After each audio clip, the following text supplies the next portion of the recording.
Сәлеметсіздер ме? Бүгін сіздерге асқабақ дәнінің майының ағзаға қандай пайдасы бар екенін айтып беремін. Бұл табиғи май иммунитетті күшейтуге, ас қорытуға, жүрек пен ми жұмысына жақсы әсер етеді.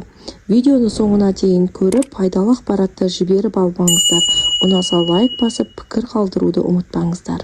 Асқабақ дәнінің майы табиғи емдік өнім. Оның құрамында омега-3, омега-6 май қышқылдары, Е дәрумені, мырыш, фитостеролдар бар. Осы заттар ағзаға терең деңгейде әсер етіп, көптеген жүйелердің жұмысын жақсартады. Фитостерол өсімдіктерде болатын табиғи зат.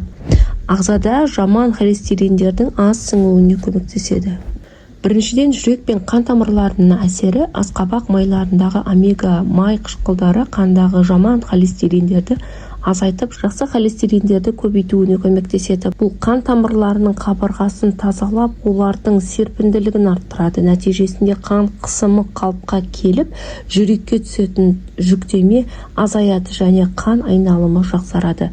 Екіншіден, ас қорыту жүйесіне әсері. Бұл май асқазан мен ішек қабырғаларын жұмсартып, қабынуды азайтады. Өттің бөлінуін жақсартып, бауыр жұмысын қолдайды. Соның арқасында тағам жақсы қорытылады, іш қату мен кебу азаяды. Ішектегі пайдалы бактерияларға қолайлы орта жасайды. Үшіншіден, жүйке жүйесіне әсер етеді. Асқабақ майындағы магний мен пайдалы майлар жүйке жасушаларының қоректендіреді.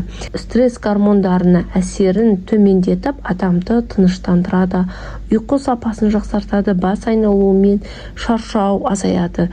Төртіншіден, иммунитетке әсері. Құрамындағы мырыш пен Е дәрумендері ағзадағы қорғаныс қабілетін күшейтеді. Бұл заттар жасушаларды зақымданудан қорғайды және қабынуға қарсы әсер етеді. Соның нәтижесінде ағза вирустар мен инфекцияларға төзімді болады. Бесіншіден, ер азаматтарды ағзасына әсері. Асқабақ дәнінің майы простата бездерінің жұмысын қолдайды. Мырыш гормондық тепе-теңдікті реттеп, қабыну процесін азайтады. Жар шығару жүйесінің қызметін жақсартып, жайсыздықты азайтады. Алтыншыдан, тері мен шаш әсері. Е дәрумені мен май қышқылдары теріні іштен ылғалдандырып, оның серпінділігін арттырады. Құрғақтық пен безеулерді азайтады, шаш түбін қоректендіреді, түсуін баяулатады және жылтырлатады. Қорытындылай келе, асқабақ дәнінің майы ағзадағы кешенді түрде әсер етеді. Қан айналымы жақсарып, ас қорытуды реттейді. Жүйені тыныштандырады, иммунитетті күшейтеді және сыртқы қабілетті жақсартады. Оның дұрыс мөлшерін қолданса, денсаулыққа үлкен пайдасы көп. Достар, асқабақ майын қалай дұрыс ішу керек? Ересек адамдар күніне 1-2 шай қасықтан немесе 1 ас қасықтан ішуге болады.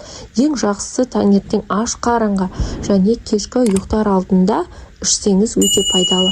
Таза күйінде ішіп, үстінен жылы суымды ішіп жүрсеңіз де болады. Немесе салатқа, йогуртқа қосуға болады. Курс бойынша 3-4 апта ішіп, сосын 1-2 апта үзіліс жасаған өте жақсы нәтиже көрсететін болады. Егер сізде өт тас немесе созылмалы аурулар болса, міндетті түрде дәрігермен кеңесіңіз. Маған лайк басып, пікір жазып, өз тәжірибелеріңізбен бөлісе отырыңыздар. Каналыма тіркеліп, қоңыраушаны басуды ұмытпаңыздар. Алдағы видеоларда денсаулыққа пайдалы ақпараттармен бөлісетін боламын. Сау болыңыздар, керемет энергиямен жүріңіздер.